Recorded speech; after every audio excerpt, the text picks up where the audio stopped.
Dear participants, let me please greet you in the Smart Money Conference in April 2021. I am David GYORI. I am a financial technology trainer. I have been training bankers all over the world in over 50 countries in the past 5 years about digital transition, innovation, financial technologies. I am co-author of 5 internationally published books. Today, the title of my speech is Disruptive Innovation in Banking, the story of 200 trillion, you hear me well, US dollars in transition. So first, let me please unfold this title, Disruptive Innovation in Banking, the story of 200 trillion US dollars in transition. So 200 trillion US dollars is the approximate total assets of the total global banking system, including about 25,000 actively operating licensed banks around the globe. Now, transition is multifaceted in this arena. And this is what makes the situation very, very unique, exciting, dangerous, full of challenges as well as opportunities to traditional bankers as well as rather traditional banks. The first dimension of disruption is technology. There are newer and newer and newer technologies surging into banking.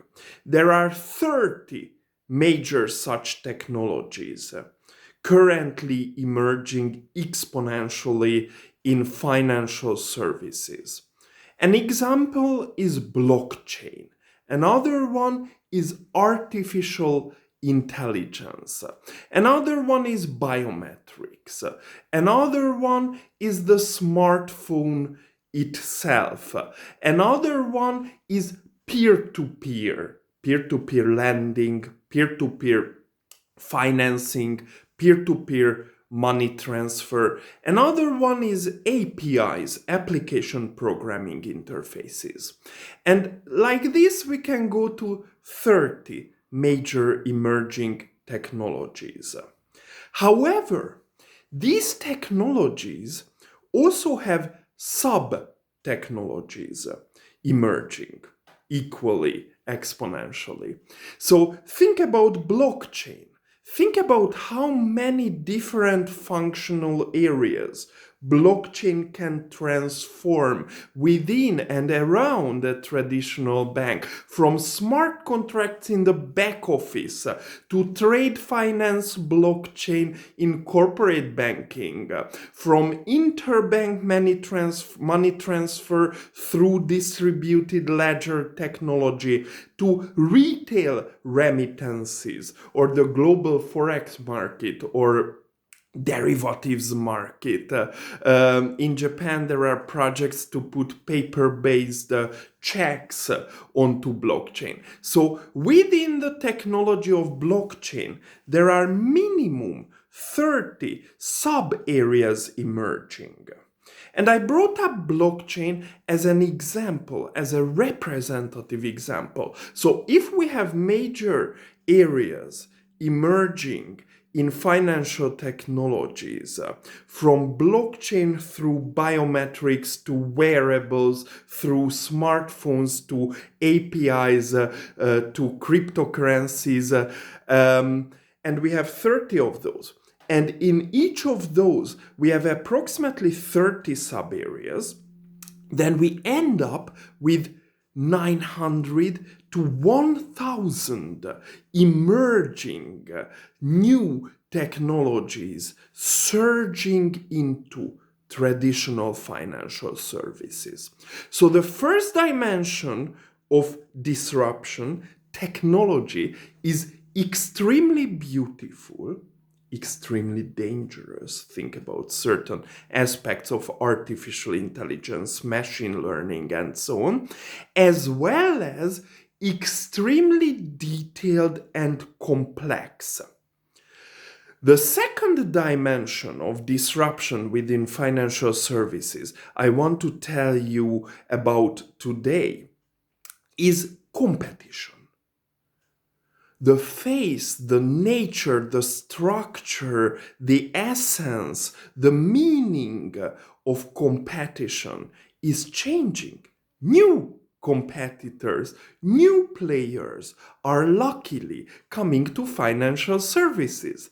This makes incumbent players think twice about their next steps going ahead. So, who are these new players? The new players are coming from all four directions. From beyond current players, technology giants are attacking the market. Google, Apple, Facebook, Amazon, Baidu, Alibaba, Tencent, they all have their aspirations within financial services. And this is something very, very exciting because they have the clients, they have the technology. What they lack is a DNA in risk management and traditional two sides of the balance sheet financial services. What is another set of competitors coming from below? Financial technology startups. Financial technology startups are magnitudes smaller than traditional incumbent successful major banks. However, they are more nimble, they are more flexible, they have a different relationship towards risks. They are dissecting, unbundling traditional areas of banking and financial services. And in the past 10 years, they have been incredibly successful. The number of financial technology startups globally is around 25,000. And they are, as a group, as an ecosystem, growing exponentially.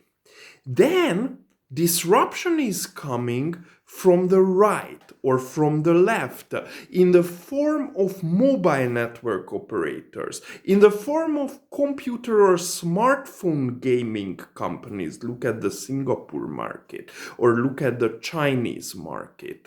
In the form of ride-hailing services, from Uber Money to in the United States to grab a bank in Southeast Asia, from the in-depth emerging financial services of Gojek in Indonesia to the financial services attempts of Kareem in the Middle East.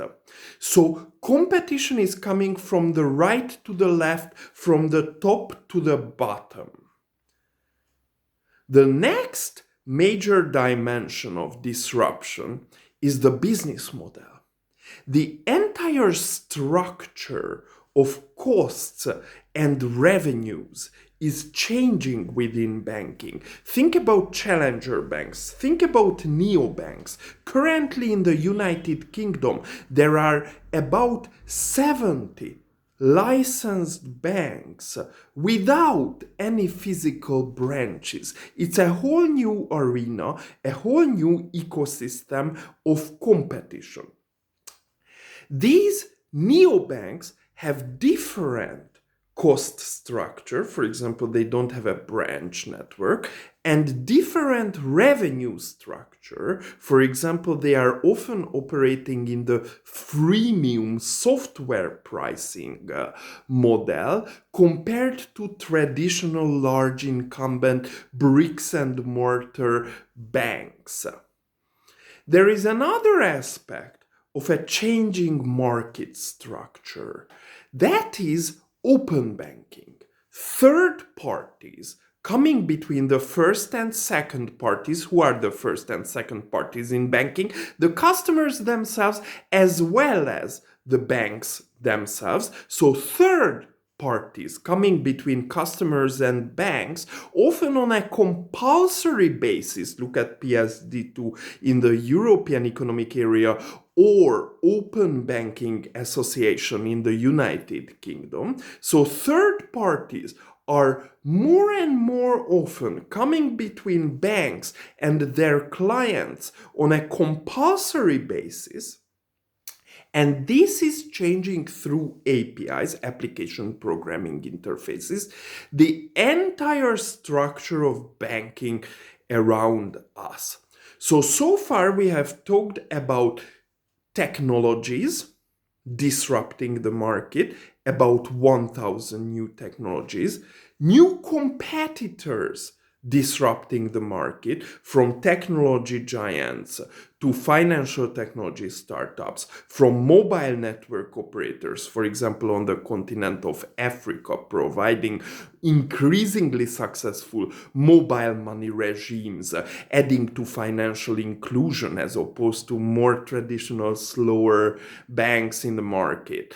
So from mobile network operators to mobile phone gaming companies, from ride-hailing services to some discount airlines, all coming to financial services. The third dimension we have talked about has been the changing business model. So neobanks, challenger banks coming to the market, open banking disrupting the entire structure of market, dissecting the bank as an industrial entity, so to speak, from the interface, as a customer-facing, customer experience-oriented entity.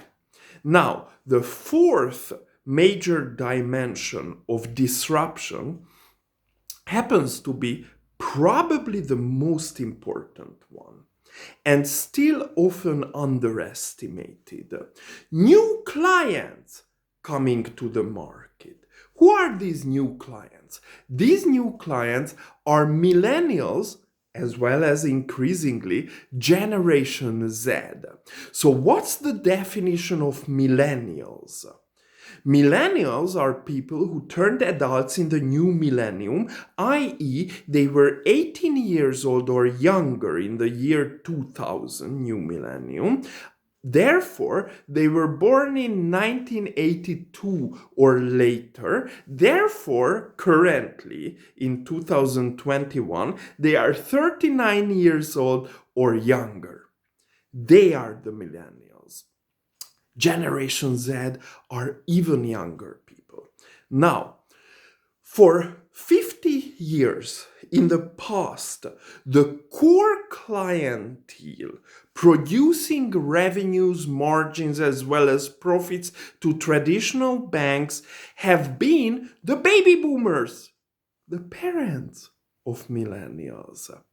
Baby boomers had a distinct set of preferences within financial services.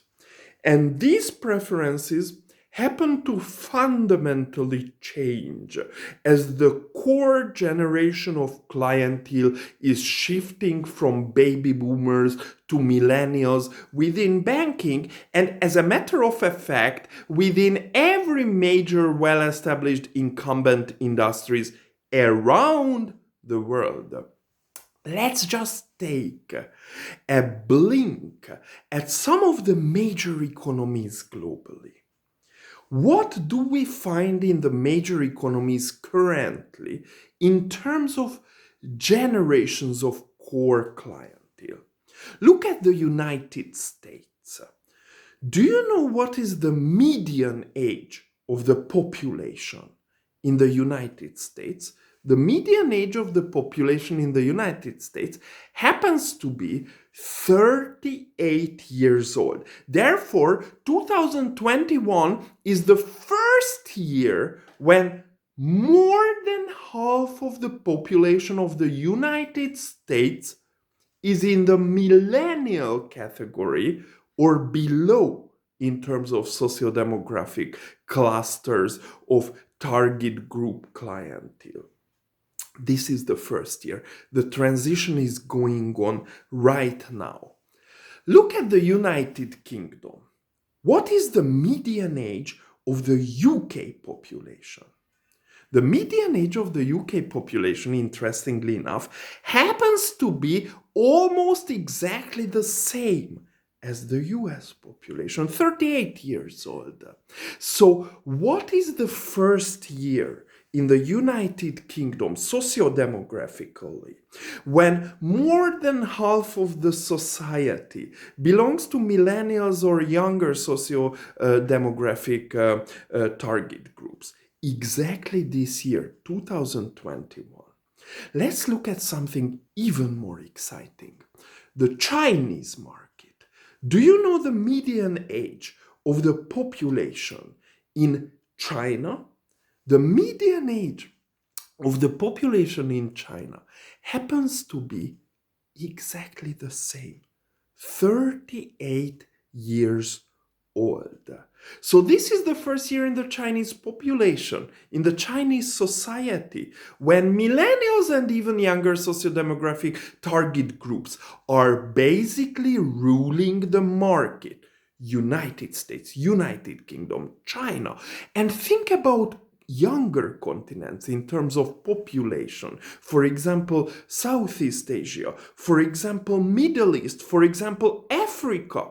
There, this disruption based on socio-demographic layers of society is even more dynamic, even more severe, even more in depth in the tissue of society and traditional banking being embedded in these societies.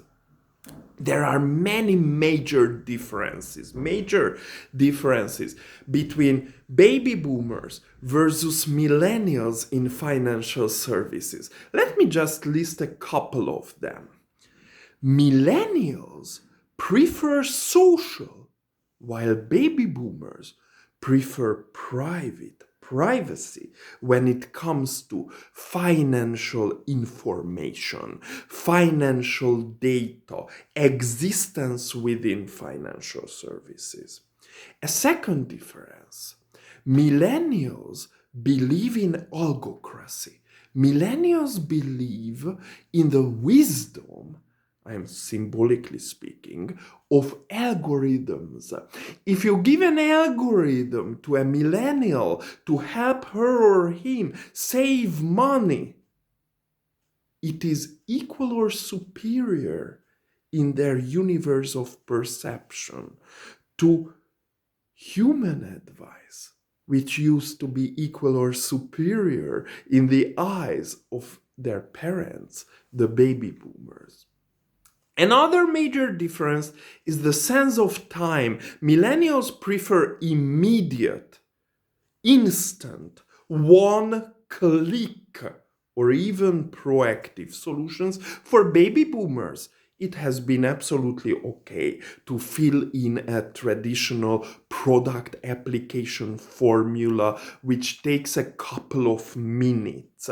But for Millennials and Generation Z, the couple of minutes has been transformed into a couple of clicks, couple of seconds, or a couple of milliseconds at a maximum. Now, there is another dimension of major disruption within financial services, and that is the core resource, the core commodity within the entire economy. We are talking about industrial capitalism versus post-industrial capitalism. What are the core primary natural resources in industrial capitalism? Carbohydrates, oil, gas, and we have seen the past 50 years in this sense. What is the new core resource of the economy around clients, around banks, around societies, and around our planet? Data. Data is the new oil. Data is the new core resource. Data, however, changes the entire logic of the market. Capitalism still remains capitalism, but from an industrial paradigm of capitalism, we are moving to a post-industrial, data-driven logic and architecture of market economy. Let me please give you an example. This example is about positive synergistic characteristic of data. Let me please explain it to you in simpler terms. Take 2 barrels of oil. What is the value of 2 barrels of oil? 2 times the value of 1 barrel of oil. However, when we take 2 pieces of data, the value of 2 distinct, separate, seemingly unrelated pieces of data is very often more than the simple arithmetic sum of the 2 pieces of data. Let me please give you a very simple example. One piece of information is that I have an umbrella. Another piece of information is that tomorrow it's going to rain. From these 2 pieces of information, I can conclude something additional. I don't have to buy an umbrella because I have one. However, I have to have it with me tomorrow. Or the roof of my car is open and tomorrow it's going to rain. From these 2 pieces of information, the conclusion is very simple. I have to close the roof of my car. So we can go on and on. Imagine this. Someone's current account balance is growing by $5,000 per month. The person already has savings of $200,000 approximately. The limit of premium banking or even private banking in your bank is to have $250,000 under management in terms of net or gross assets all in all. This means that this is the time to notify the client about the beauties and the additional value in premium or private banking services. Because putting together the trend of assets versus the barriers of premium or private banking creates an additional data synergy. Or someone is standing, geolocational data is very often shared with banks.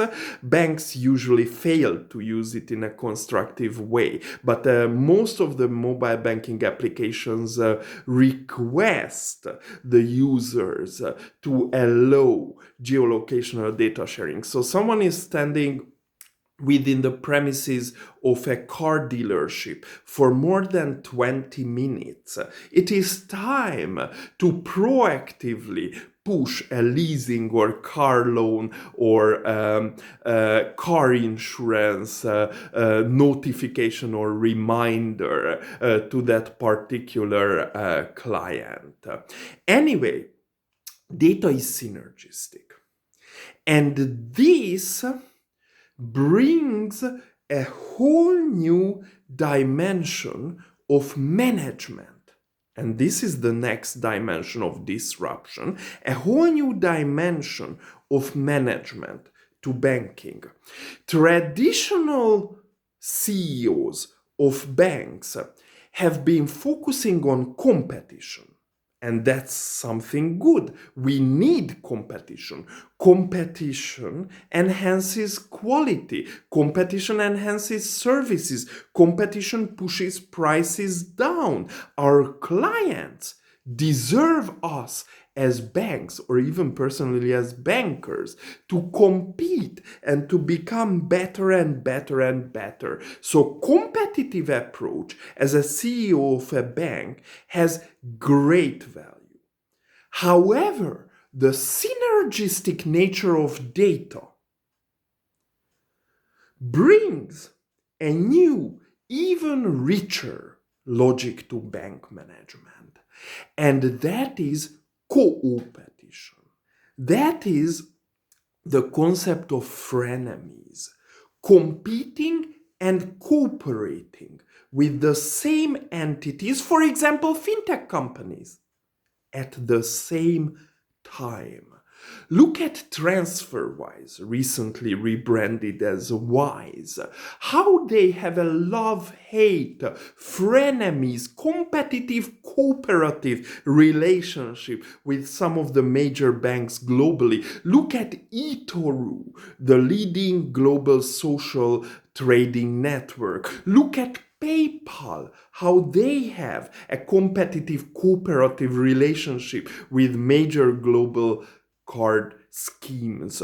Look at the most successful mobile wallets in China, how they have a love-hate, competitive, cooperative relationship with major incumbent successful banks in China.